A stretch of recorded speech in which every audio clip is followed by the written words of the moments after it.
Hello, everybody, and welcome to today's live. If for some reason you can't hear me or the mic is not working, let me know because sometimes I go for live for like 10 minutes. I get all these people watching, and then 10 minutes later, somebody says, "Hello, we can't hear you." So that's after like 10 minutes. So if there's any issues, let me know. So today I thought the live topic would be the TN visa.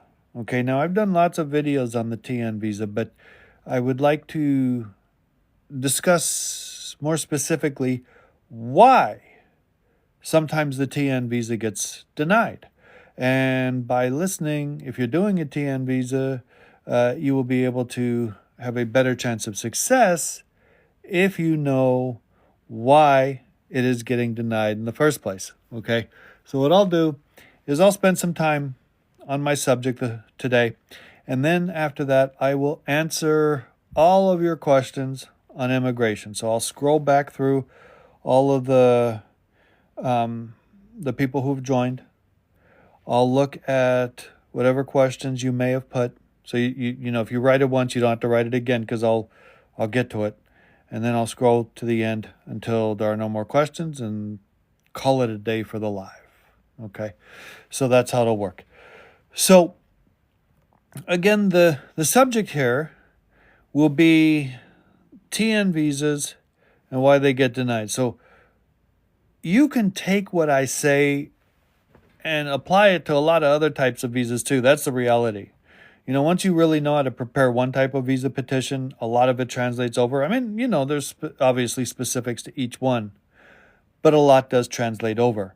So the TN, Treaty NAFTA, is a visa basically for people who are citizens of Canada or the US. Okay? So if you're not a citizen of Canada or the US, it doesn't mean that this might not affect you someday. I cannot tell you how many people, for example, will come from like India or the Philippines, where it takes years and years and years for anything to happen. And instead, they'll go to Canada, become a citizen, which takes way less time. And then all of a sudden, when they're a citizen, boom, they can come over on a TN. Okay? So sometimes that is the faster way for someone who's not a Canadian or Mexican citizen to ultimately come in the U.S. because of the TN visa and what it allows. So what is the number one reason that TN visas get denied? Well, the number one reason is the ambiguity in the job description. I mean, that's the bottom line. Okay? You're wish-washy in the description of the job and what it is, and you're trying to cover, two or three different areas of the TN chart to see if you can get under any of them. And in doing that, you have made it so they're not clear what it is exactly you're going to be doing. They're not clear on which ground or which item on the TN chart you will fall under, and therefore it gets denied. Okay? So when you're looking at what qualifies for a TN visa, it's under the 1601.3 appendix, okay? And that lists all the different ways. Now, being a lawyer, I work in the gray area, okay? If stuff's not in the gray area, generally the case doesn't come to me because it's easy, okay? It only comes to me when it's not easy.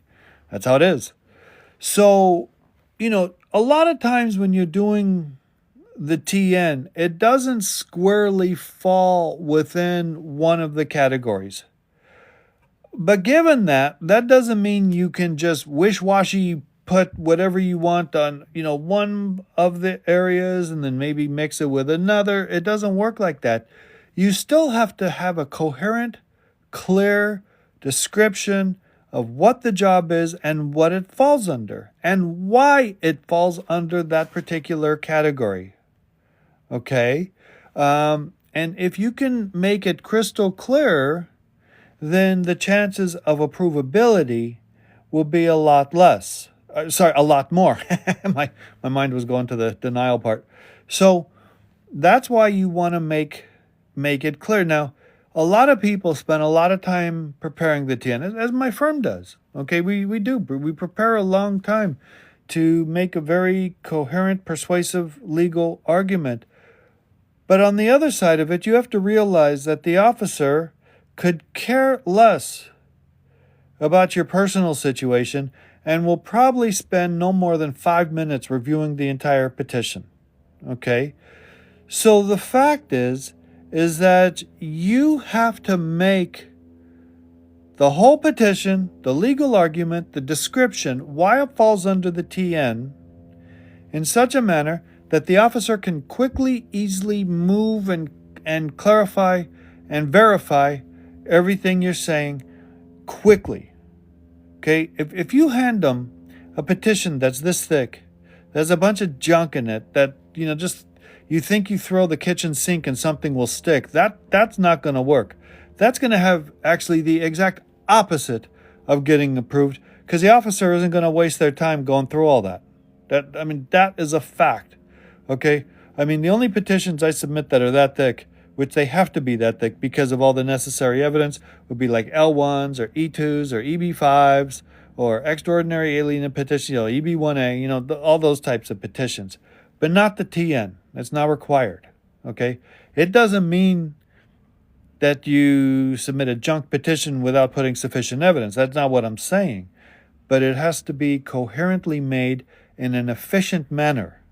Okay? And that takes a lot of work to be able to do that. You know how you tell a green lawyer? That's a new lawyer who just passed the bar.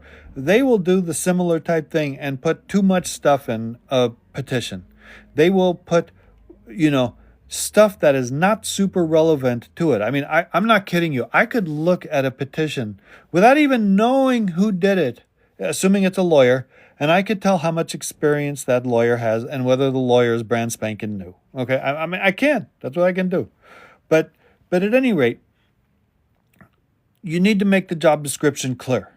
Okay, it needs to fall under the category. That's the biggest takeaway from this whole thing. And another item that you need to work on is you need to be clear on what they're going to be paid, who's going to be paying them, what the duties are, how many hours. You need to make clear that the petitioner is offering the job, why they need the job, why it's going to be part of the whole package. Okay?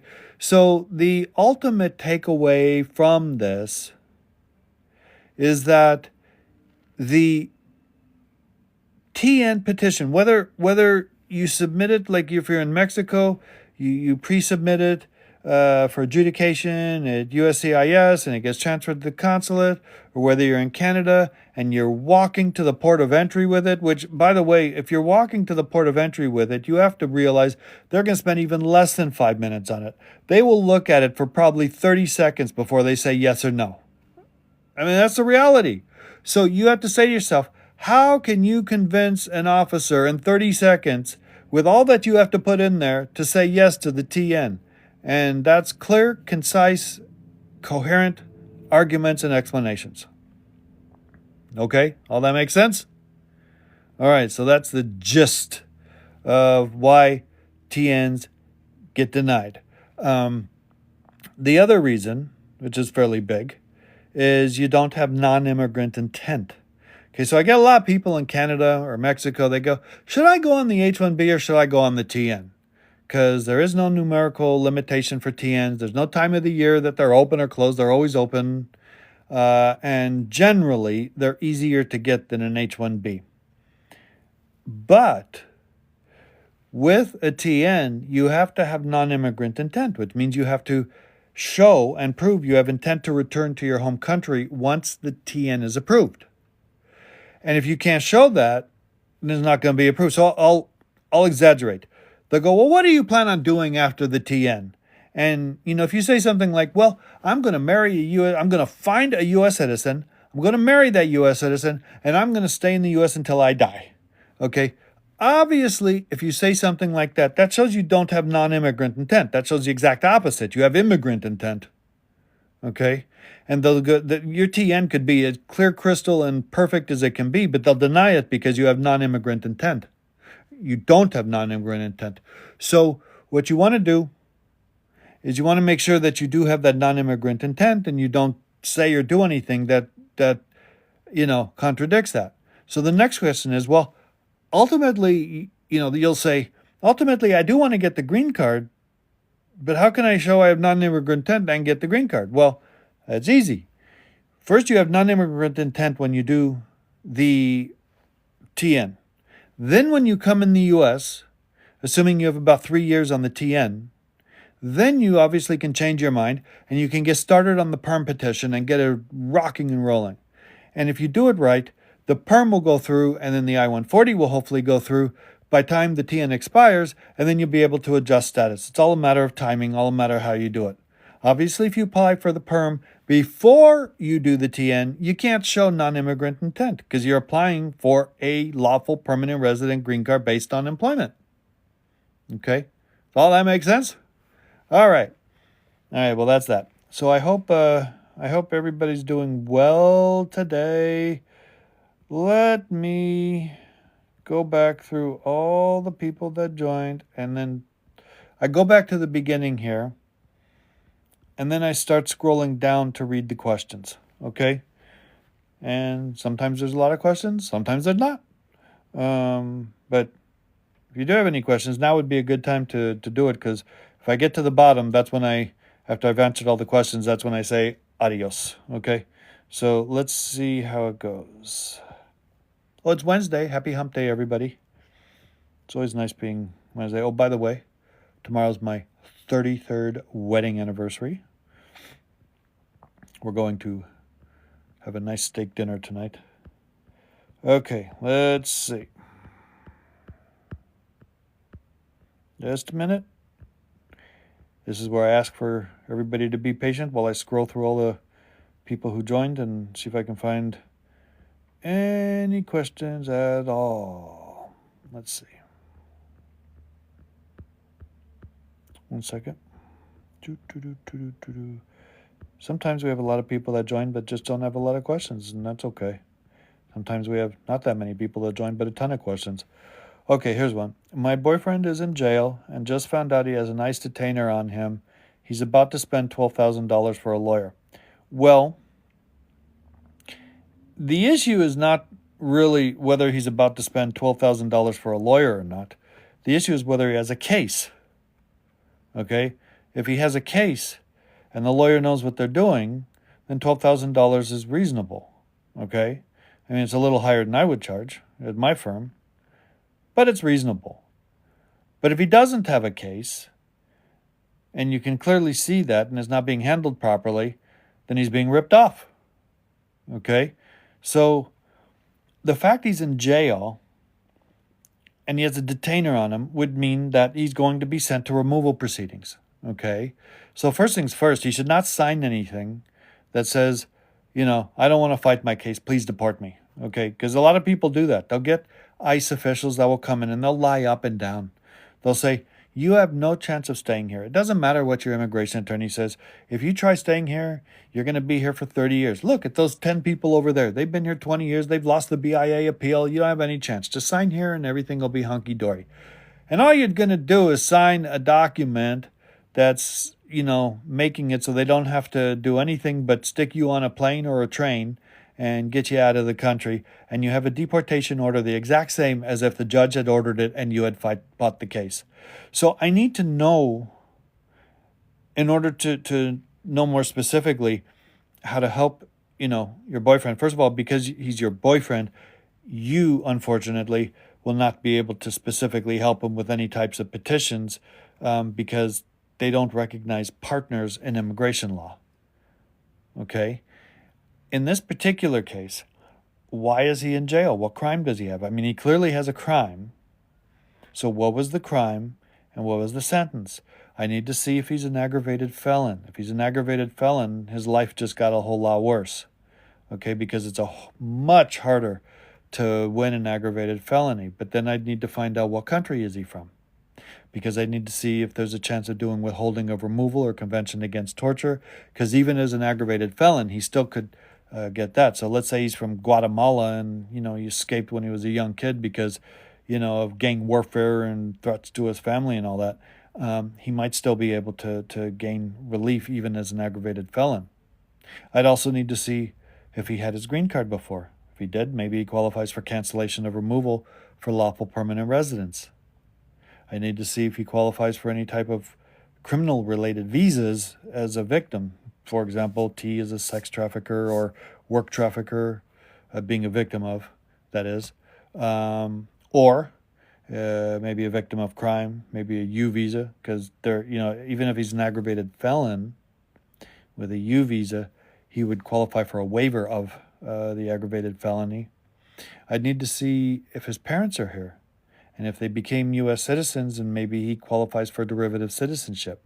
So there's lots of stuff I have to see to determine. So the fact an immigration lawyer might say it's going to cost $12,000 to represent you by itself doesn't mean anything to me. I can't say that's good or bad because I have to have facts to know what it is. So if I'm scrolling through here and I see you have an easy name to remember because it's Love. So if you answer some of the stuff I just asked, I'll answer it as I'm scrolling through. Okay, so let's see. So someone said hi. Well, hello. If you have a question, let me know. But hello. I'm fine, thank you. How are you? Oh, here's the citizen. It's sort of a step thing. Hi, hello, and then question. So here's the question. I'm a USA citizen. I've applied for my husband. He's Pakistani. So long time for the I-130. Well, first of all, it depends.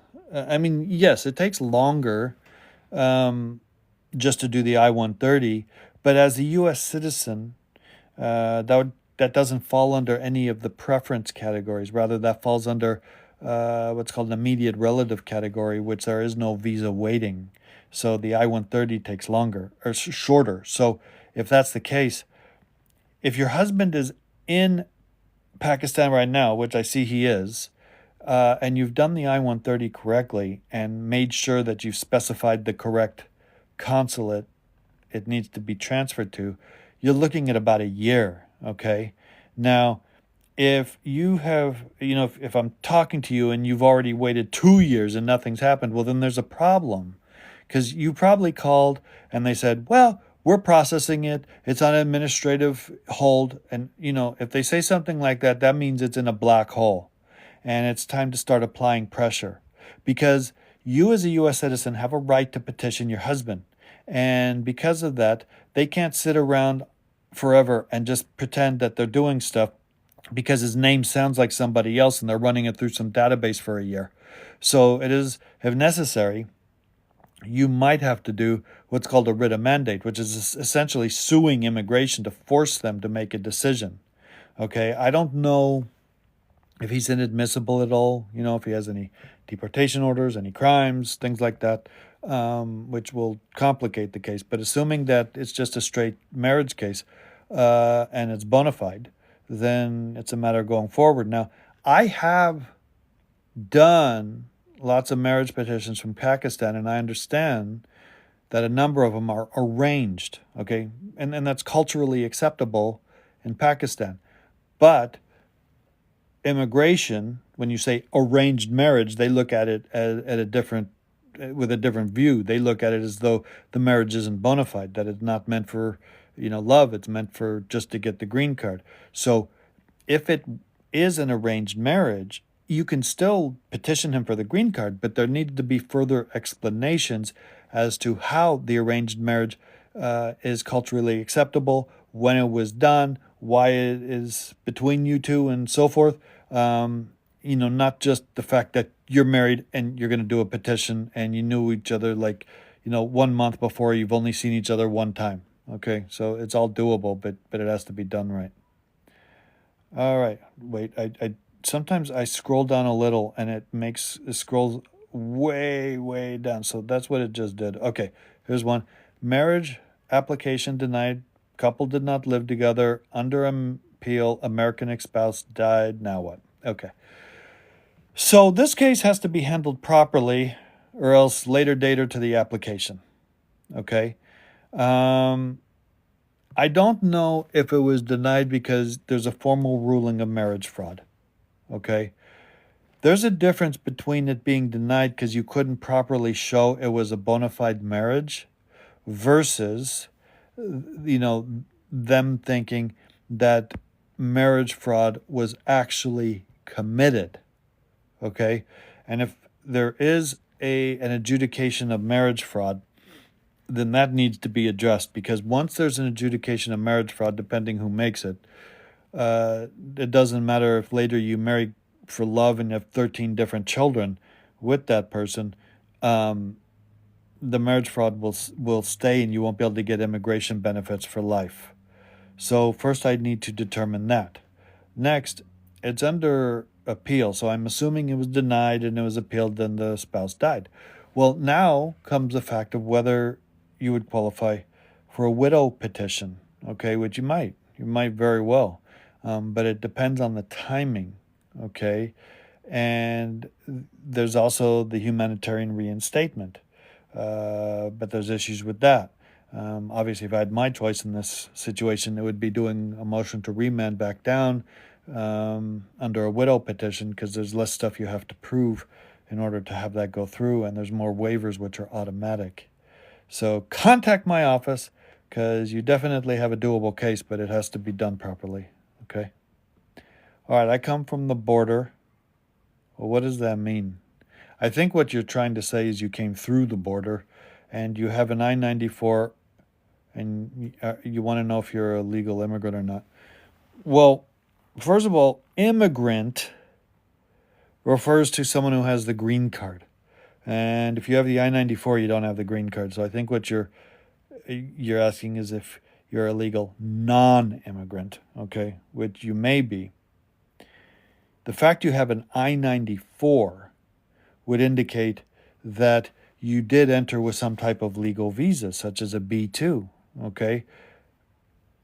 But the fact you're asking me whether you're legal or not is questionable, because normally if someone has a 994, they know they're legal because they know they entered with a visa they had that allowed them in. You might have entered illegally without inspection, but come from a country where you're going to apply for asylum, and they might have paroled you in the U.S. and given you a 994 based upon being paroled in the U.S. If that's the case, technically you're here legally, but you entered illegally, okay? And of course, you would need to apply for asylum in that case properly within a year of entry. Or they've already issued the notice to appear and you have to go to court. So you need to contact my office. I'll let you know what can be done and so forth, but I'll need more information. Okay? Will USCIS found out if you claim to be a U.S. citizen as a minor, had authorization, and stepped out as a USC? Okay, well, there's some issues with this that can be fought. Okay, first of all, there's the mens rea. Okay, the what people are capable of thinking about doing, whatever a certain age is. Now, under immigration law, if they're a minor, their mens rea is not the same as if they're an adult. So by you telling me that you claim to be U.S. citizen as a minor, how's that possible exactly? How did you do that? Did you walk in and, were you 12 years old and you were by yourself and you said, I am a U.S. citizen, here is my, birth certificate? Or are you saying that you came in with parents who claimed on your behalf that you were a U.S. citizen and you had nothing to do with it, you didn't hear, you didn't understand, and then you got in? Okay? There's a whole different story. I'm suspecting that if you're saying that there was authorization somehow to come in, your stepdad is a U.S. citizen, you may or may not qualify for a stepchild petition. You may or may not still fall as a derivative. But chances are likely, because I've seen enough of these cases, because I've been doing this for over 30 years. That's 3 decades. That's a long time, yeah? Can you tell by the gray hair? The fact is that you probably didn't specifically claim you were a U.S. citizen, because that's a big no. I mean, there's no waiver for it, especially if it's after 1996. And yes, it's fraud, but there's no waiver. But there is a waiver if you didn't really claim to be a U.S. citizen. If you didn't claim to be a U.S. citizen, or you didn't have the proper mens rea that being a minor, you didn't quite understand what you were doing at the time. So you've got a fightable case, but I need more information. Do you see? That's how law is. You can't just ask a single question and expect the whole answer without a proper consultation, but at least you get an idea. Okay? All right, if I came here on the K1 at 20 years and I still don't have papers, well, that is an incomplete sentence. I suspect what you're saying is if you came here on a K1, you were 20 years old, and this was however long ago, you didn't get married, and you don't have papers, what can you do? Okay, I suspect that's what you wanted to say. When you come here on a K1, which is fiancé visa, the law says you have to adjust through marriage to a U.S. citizen. If not, you can't, you can find someone else to marry, but you're not going to be able to adjust status through that person. So I need to know why you didn't marry the person you came on the K1. I need to know, or maybe you did get married, but that person didn't want to petition you. Or maybe there was some abuse. Okay, I need to know what the facts are here. I also need to know if you fall within any exceptions to be able to adjust to the U.S. even on a K1. I also need to know if, in fact, you are married to someone else, but you don't qualify to adjust, whether we can do consulate processing with a waiver of the 10-year bar. Okay, lots of issues, lots of things that can be done, but I need to see. Okay, so give my office a call. All right, can I come back from doing? Okay, that I love you too, and I will come back. I'm not sure I quite understand what you're saying. But I love you too.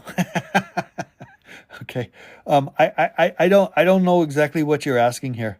So go ahead and just send me a message, but be more clear. I need to know what it is that you're asking. Okay, just a minute. I got to scroll back to where I was here. Okay. Can I just a minute. Hi, my spouse is a green card holder. We just filed the I-130. Can I visit while the application's still on? The answer is not likely. Okay. I mean, I'll get people that'll say, well, I read that the I-130 does not invalidate the visitor visa petition and I can come in. I did 15 minutes of research on the internet and that's what I found out. Well, technically, that can be, okay? But the fact is, when you come in to visit, you're presumed to have immigrant intent and you have to show non-immigrant intent. So if your spouse is a green card holder and petitioned you, it depends what country you're from, but, if the visa wait for the visa to become current is many, many years, then you'll have a better chance. You can clearly make the argument that, you have jobs and you have family and whatever in your home country, and the visa won't be current for another 6 years, and you just come in to visit, go to Disneyland, have vacation, then go back. Okay, that's doable. But if you come from a country where the visa will become current in a year, then chances are likely it'll be denied because they know all you have to do is, with legal entry, is wait until the visa number is current and adjust status, and you're never going to go back. So it really depends on your case. What might be better for you is if your spouse qualified for citizenship to become a citizen, then there's an automatic conversion of the petition, and then you would qualify to come in right away after that. Okay? I'd also need to know how your spouse got the green card. Did your spouse get the green card after you were married? Because then you might qualify following to join without a separate petition, okay, which would be great. So I need to know that. Okay. How long time is the I-130? Well, the I-130 depends. If it's a immediate relative petition, you're looking at 6 months to a year. If it's a fourth preference petition, for example, and let's say you're from the Philippines, that's taken 25 years. So what's it matter if the I-130 takes 10 years to adjudicate if it's going to take 25 years for the visa number to become current? So it depends what preference the petition is as to how long the I-130 will take. Okay, EB3 will be affected.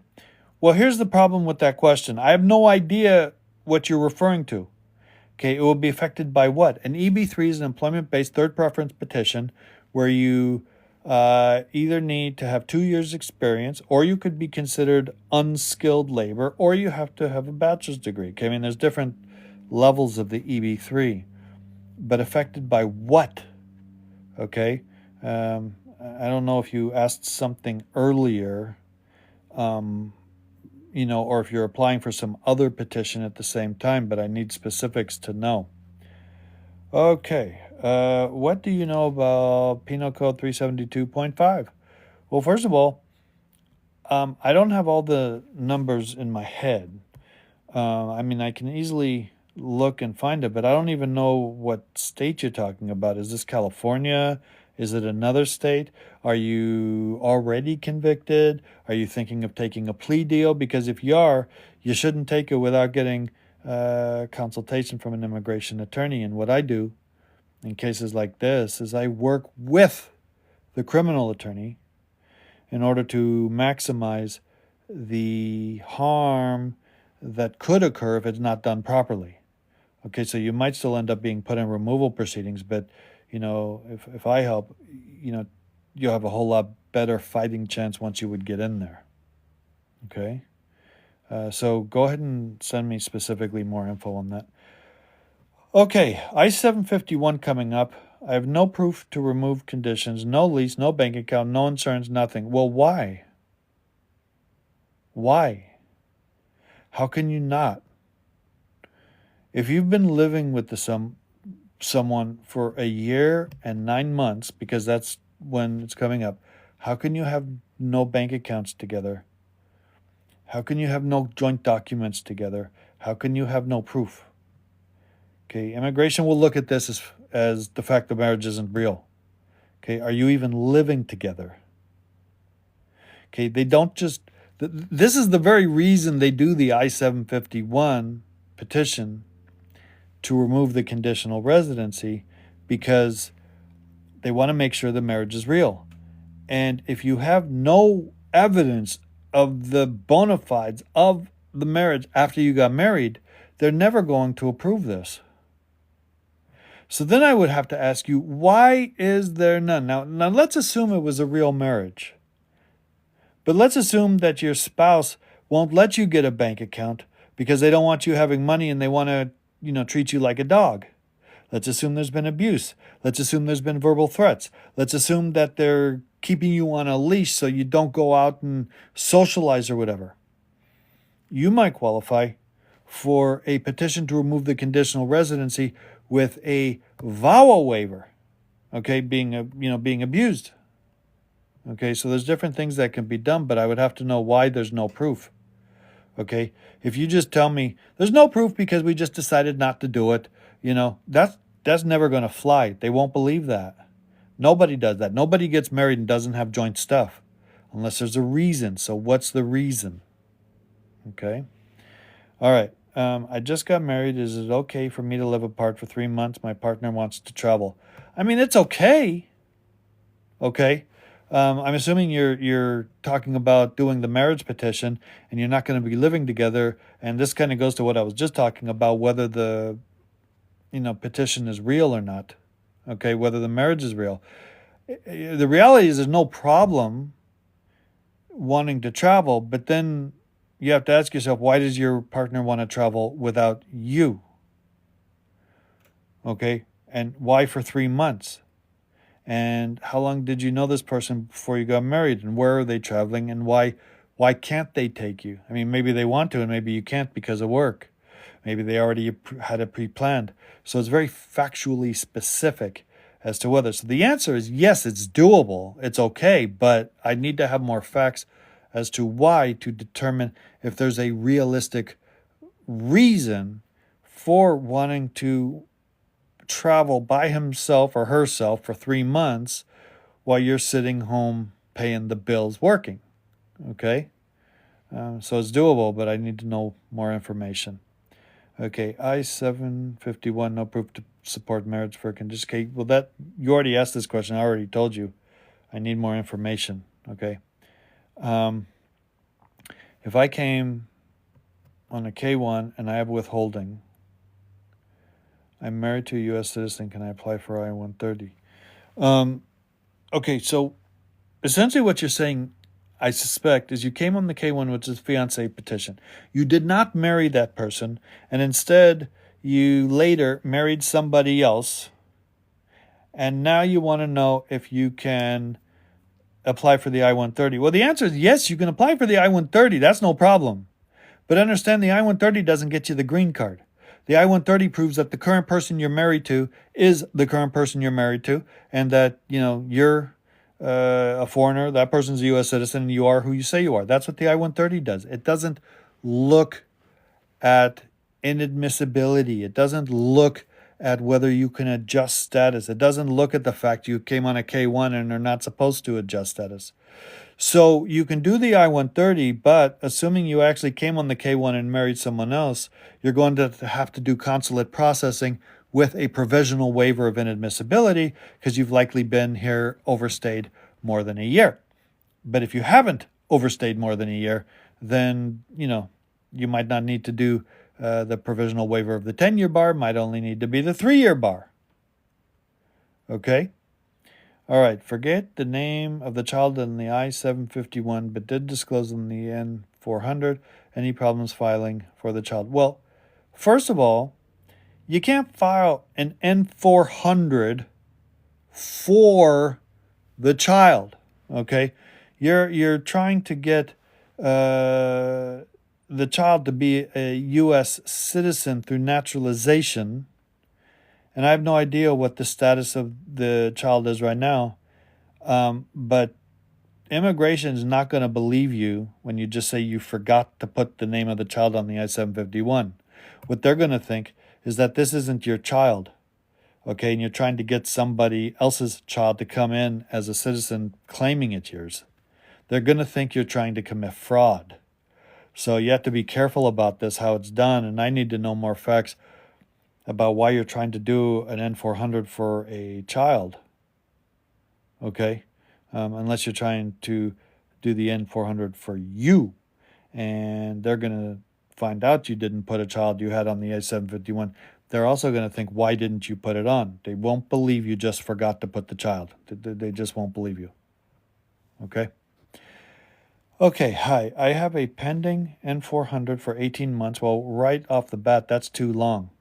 So I need to know why. It's not scheduled yet. Any help? Well, yeah, that's too long. You have a lot of decent opportunities with the N-400 naturalization if they don't hop on it and do what they're supposed to. You could file a writ of mandate to force them to do it, or you could actually file an original naturalization petition at the federal court in front of in front of a federal judge, and bypass USCIS altogether. Okay, all of this takes time and money, but we're talking about this 18 months after you filed it and you haven't heard anything. You don't want to be sitting on the chair twiddling your thumbs for the rest of your life. And it's possible, if they're really not doing what they're supposed to, if you pay an attorney to do this, we can make a motion for EJIA fees, especially at federal court, and try to get all the attorney's fees back, because there's no reason they should be sitting on this unless there is a reason they're sitting on it. So I would need to know. Okay? I just got married. Congratulations. Is it okay for me to live apart for 3 months? My partner wants... Oh, you already asked this question. You thought I wouldn't answer you, so you'd ask it again. Okay? You're double dipping here. Okay, I already answered that one. Okay, good morning. I had an arrest in 2006 and 2016 for domestic violence case. It was and then it goes blank. So that means I need to know what you're applying for. I need to know if they were just convictions or arrests. I need to know if you have 2 convictions or 1 arrest and 1 conviction. I need to know if you're going to apply for residency now. I need to know if you're going to be applying for naturalization. Okay, I don't know if you're asking, because the question doesn't go on here. Maybe you're asking, you already have the green card and you had these cases. Can you apply for U.S. citizenship now? And the answer is, generally, if you're not an aggravated felon and the crime's older than 5 years, you could apply for citizenship, but there's issues. Okay, there's certain issues you need to present so they don't immediately put you in removal proceedings. Okay. Okay, student applied for EB3. EB3 will get delayed. Okay, well, I'm not sure what the question is there, but I know that there was an EB3 that was earlier. If you're on an F1 student and you're applying for an EB3, you better do something in between. You can't think you're going to go from an F1 student to a green card on an EB3 without doing something in between. They take too long. Okay, even if everything's done properly and there's no visa waiting, which again is not likely, you can't time it so that everything will go through before you end your F1, so there's no unlawful presence. So normally what happens is you go F1, H1B, and then you do the EB3, and you're here on the H1B for years and years while the EB3 is pending. Okay, some of it also depends what country you're from as to the backlog.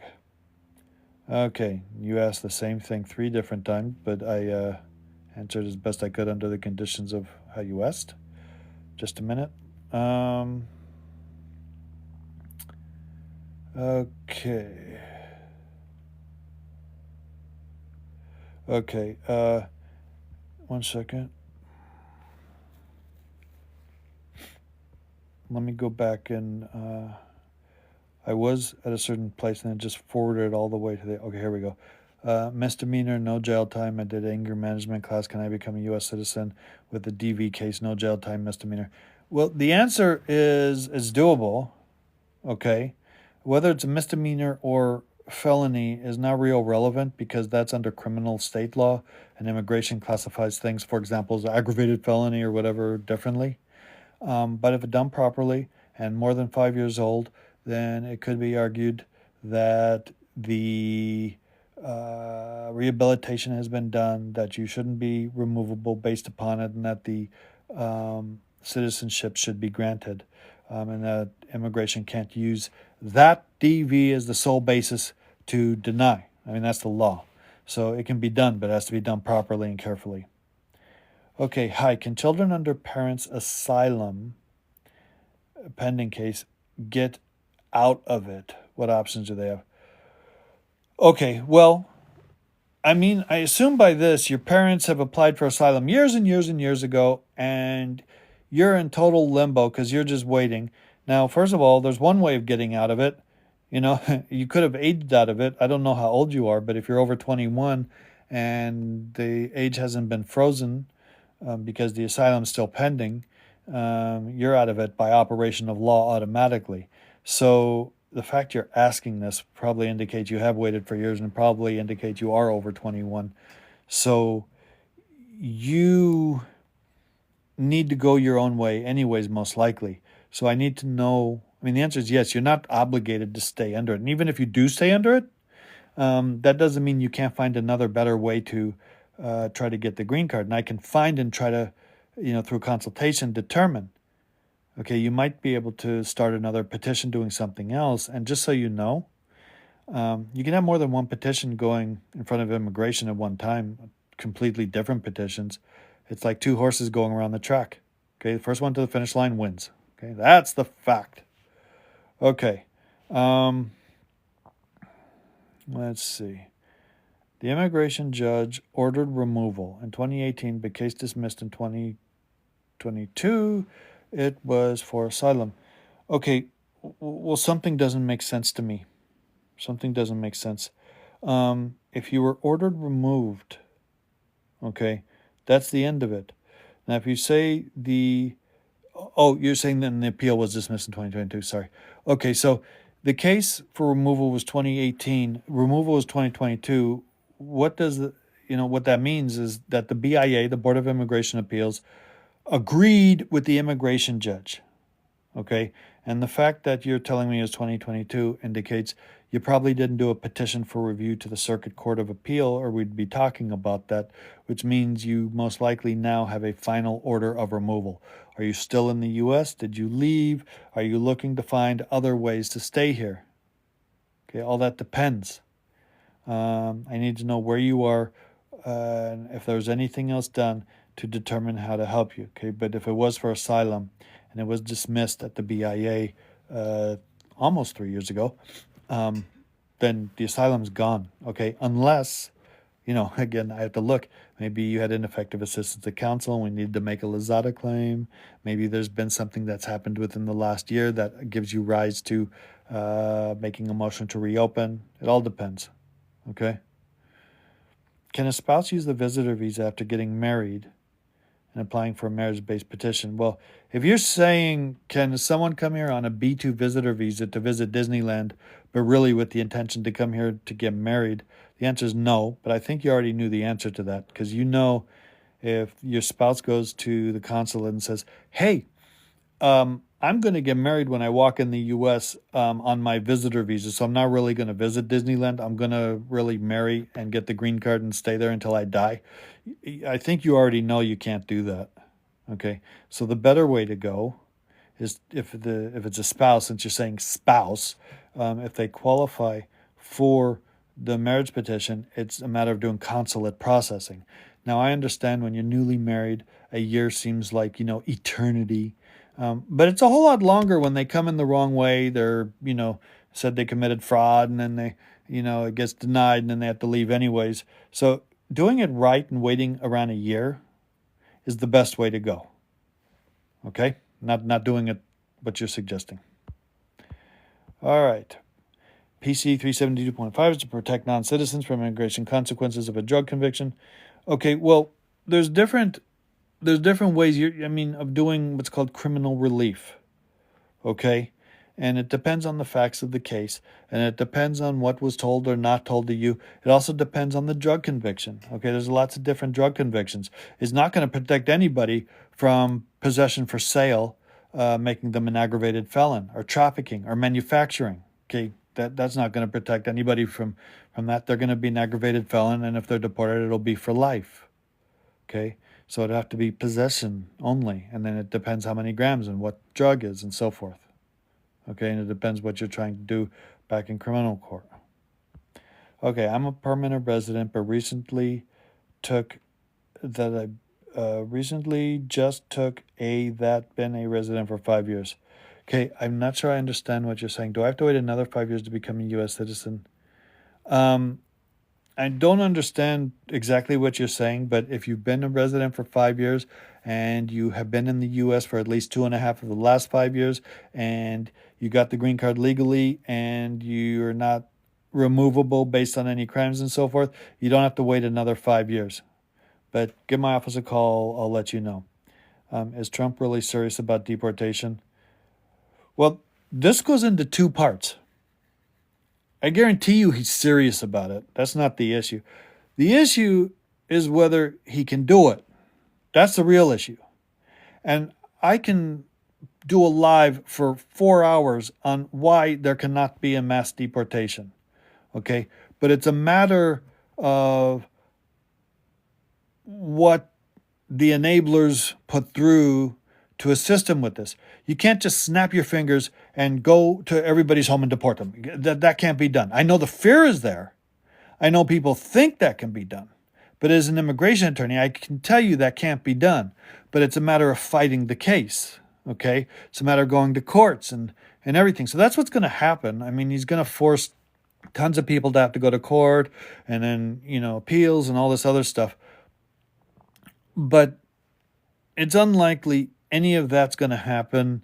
The thing I can suggest is do not sign anything, because that's the easiest way to deport someone, is to under fear sign something saying, I understand I'm not here legally, please deport me so I don't fight my case. If you do that, then your case is over. It's like if a police comes to your car and says, can I search your car? Okay, if you say, yeah, go ahead, because you're afraid if you say no, they'll think you're hiding something. Well, by saying yes, you've just given away all your rights. They can search till their heart's content, okay? If you say no, then they have to go get a warrant, or there has to be probable cause, all kinds of other stuff. So do not sign a please deport me letter, no matter what they say and how they lie to you, because they will lie to you. Guarantee you they're going to lie to you, okay? But you can be nice about it. You don't have to be mean. Say, sorry, my immigration attorney told me I'm not supposed to sign anything. I apologize. Okay. And then don't sign it. Okay. All right. Should I expunge that, vacate it? What should the best way to get it off the record? Well, that depends. I need to know. Okay, this is from the person. Oh, I see. I see what you left. You left the most important off the first question. You go, I'm a permanent resident, but recently just took a blank that been a resident for 5 years. Okay, I think what you meant to say is I recently took a plea deal for something, something, something, and I've been a resident for 5 years. I need to see what you took the plea deal for. Okay, I need to see what the crime is. I need to see what the sentence is. Okay. Is there any way to expedite my son's I-130 process I started in March 2024 from Ethiopia? The answer is no. Okay. There's no way to expedite an I-130. Now, given I said that, a lot of people don't do it properly. And that gets it delayed. Okay. They get RFEs, which are requests for evidence. They have to spend another year doing stuff. So there are ways of making it go faster, but the primary way is doing it correctly. Now, next I need to know, how old is your son? If your son is under 21 and single, then it's an immediate relative petition if you're a U.S. citizen, and then it can go faster depending on how it's done. Okay? But I need to know, maybe your son's over 21, and if that's the case, it's going to take years. And if that's the case, an employment petition might be the best way to go. But that depends on you, okay? It depends on your son. I need to know more facts about his education and work experience. Okay, I-1730 approved. I have an old removal order. Okay, well, generally the I-730 is a derivative asylee petition. So someone gets approved for asylum, and then a derivative applies to come on board. Okay, but if the derivative has an old removal order, that complicates things, so I'd need to know more exactly what happened. Hello, sir. My B1, B2 was revoked while I was renewing my child passport. Can I ever get the visa? Well, I need to know why it was revoked. Okay, did you lie to him, misrepresent? What was the deal? What happened? I usually need to see the document because it lists the code section why they did it. The answer is usually people can get it back by applying again, but I need to know why it was revoked in the first place, because theoretically you might apply again, but if it was revoked because you committed fraud, you apply again, same thing's going to happen. And by that token, we might be able to do a motion to reopen right now if it was improperly revoked. Okay, I need to know. Oh, it says right here, your visa was revoked because you didn't mention your child in your visa application. What, they think you committed fraud. Why didn't you mention your child? Okay, is your child a U.S. citizen? Did you not mention the child because you thought you'd have a better chance of getting the B2 visa? I need to know more facts.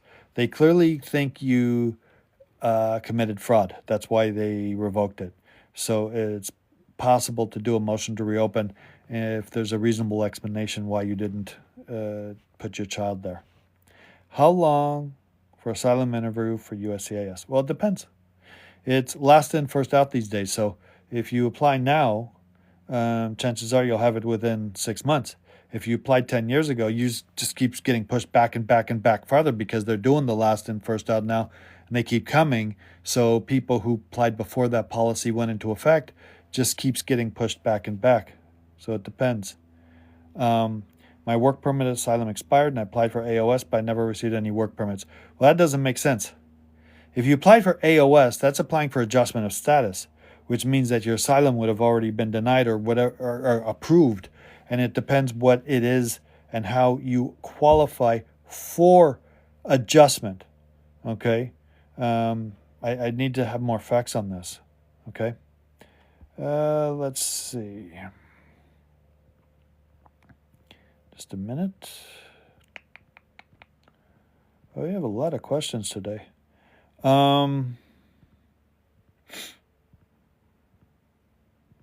Just a minute. Okay. I'm trying to get to where I was here. Just a sec, sorry.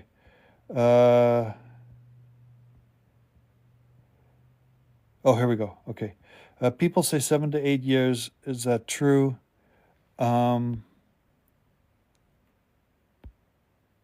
why is it doing this? Okay, it doesn't seem to be letting me continue. Okay, for some reason, oops, just a second. Okay, for some reason it was wanting to kick me off here. Okay, well, anyways, I didn't get to some of your questions. Sorry, it's trying to kick me off. So I'll get to them, I guess, after. Or you can specifically question me later on, and we'll go from there. All right. Sorry, we had a lot of questions today, so I just didn't get to all of them. So definitely send me emails or questions, and I'll get back to you. Okay. Everybody have a good day.